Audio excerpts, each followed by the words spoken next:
Assalamualaikum warahmatullahi wabarakatuh teman-teman semuanya. Selamat datang kembali di channel Cinta Edukasi. Nah teman-teman, pada kesempatan kali ini saya akan bahas mengenai latihan soal siaga pretest PPG 2023 seri pedagogik part 1. Nah saya ucapkan selamat ya bagi teman-teman yang udah dapat undangan untuk PPG dalam jabatan. Makanya harus berlatih supaya pretest PPG-nya berjalan lancar.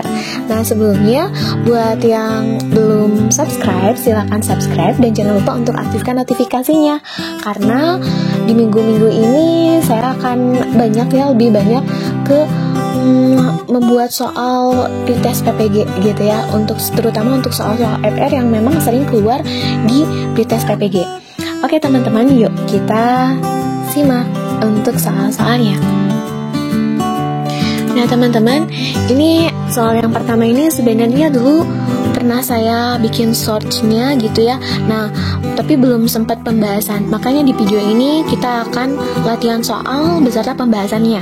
Jadi di nomor 1 nih, melatih dan mengembangkan kemampuan untuk menyelesaikan masalah yang berorientasi pada masalah otentik dari kehidupan aktual siswa untuk merangsang kemampuan berpikir tingkat tinggi merupakan model pembelajaran apa?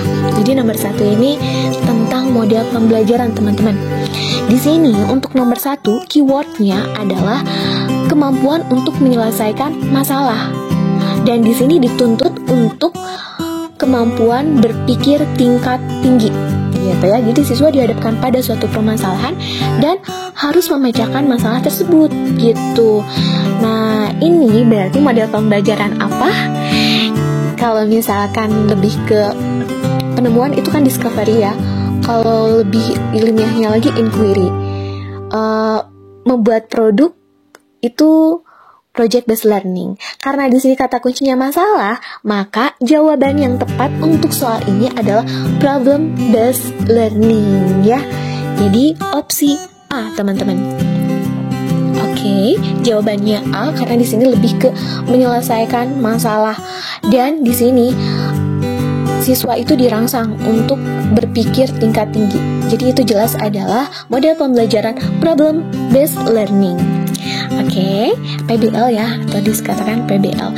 Next, kita ke nomor berikutnya teman-teman. Bentuk kegiatan pembelajaran yang tepat dilakukan guru pada materi sejarah agar peserta didik mendapatkan pengalaman belajar bermakna menurut Edgar Dale. Nah, di sini kita tekankan dulu ya, teman-teman, apa sih pembelajaran bermakna menurut Edgar Dale? Jadi pembelajaran bermakna menurut Edgar Dale ini adalah pembelajaran yang lebih melakukan tindakan-tindakan nyata. Tindakan nyata yang dilakukan oleh siswa. Nah, kita ke analisis opsi ya. Kalau yang A, meminta peserta didik menonton televisi tentang tempat-tempat bersejarah. Ini nggak nyata ya, karena nggak secara langsung loh, jadi melalui media televisi. Oke, kita eliminasi. Yang B coba. Mengajak peserta didik untuk menonton pameran museum. Lagi-lagi ini tidak langsung ya, tidak nyata karena hanya menonton saja. Next kita yang C, opsi C. Meminta peserta didik membaca buku di perpustakaan untuk menggali materi sejarah yang telah diajarkan. Ini juga bukan merupakan tindakan yang nyata karena di sini medianya adalah buku, gitu ya. Nah, kita ke opsi D, mengajak peserta didik melakukan dharma wisata ke tempat-tempat bersejarah. Nah, ini merupakan tindakan nyata, teman-teman. Ini sesuai dengan teori dari Edgar Dale. Jadi, pengalaman belajar bermakna dengan melakukan tindakan nyata berdasarkan teori Edgar Dale. Nah, kita coba dulu ke analisis opsi E, menggunakan media gambar yang menarik tentang tempat-tempat bersejarah dan peninggalannya. Ini hanya melalui media gambar saja, teman-teman, tidak melakukan tindakan nyata. Jadi jelas untuk yang nomor 2 ini, untuk pembelajaran bermakna menurut Edgar Dale, maka jawabannya adalah yang opsi D ya. Jadi di sini mengajak peserta didik melakukan dharma wisata ke tempat-tempat bersejarah. Oke teman-teman, tetap semangat. Kita next ke soal berikutnya, yaitu soal nomor 3. Nah, di sini Pak Anwar akan mengajarkan materi banjir pada anak-anak. Menurut Anda, media yang tepat digunakan oleh Pak Anwar adalah media apa? Ini berkaitan dengan media pembelajaran yang tepat. Jadi media itu nggak bisa asal-asalan, harus sesuai dengan materi yang diajarkan tentang apa, dan medianya itu harus sesuai gitu.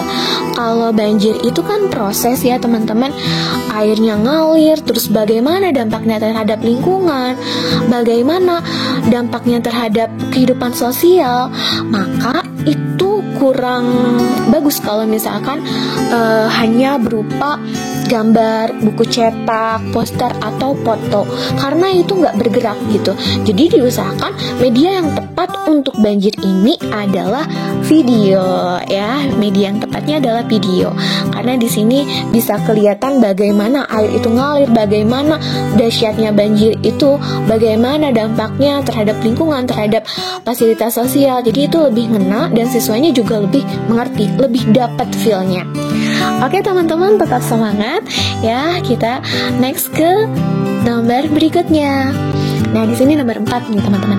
Seorang guru akan melaksanakan pembelajaran dengan bermain peran. Nah, pernah nggak bermain peran gini? Penilaian tepat untuk menilai adalah penilaian apa? Kalau bermain peran itu nggak bisa sendiri, masa monolog ya. Dan di sini memang bukan berupa barang ya kalau bermain peran, jadi otomatis bukan berupa proyek juga bukan ya, kurang tepat. Pengetahuan itu sebenarnya tidak harus dilakukan dengan bermain peran, dan penilaian diri nggak mungkin juga, karena yang namanya bermain peran itu berkelompok.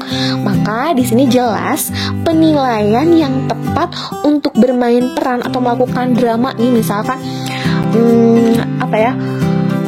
peristiwa sekitar proklamasi, di sini bermain peran, anak-anak disuruh bermain peran. Ada yang jadi Soekarno, Muhammad Hatta, terus Ahmad Subarjo, Sukarni, terus Yusuf Kunto, Singgi, Hairul Saleh. Nah, dengan bermain peran ini, maka penilaian yang tepat itu lebih ditekankan dengan menggunakan praktek ya, praktiknya berupa drama. Nah, jadi jawaban yang tepat adalah jelas ya, praktik. Nah, itu dia teman-teman untuk siaga latihan soal pretest PPG ya, pretest PPG. Semoga bermanfaat, dan jangan lupa untuk like, subscribe, dan aktifkan notifikasinya teman-teman, supaya teman-teman gak akan ketinggalan untuk part berikutnya, dan share informasinya, videonya, supaya jadi amal ibadah juga buat teman-teman. Oke teman-teman, segitu dulu. Terima kasih untuk partisipasinya, dan sampai jumpa di video berikutnya. Wassalamualaikum warahmatullahi wabarakatuh.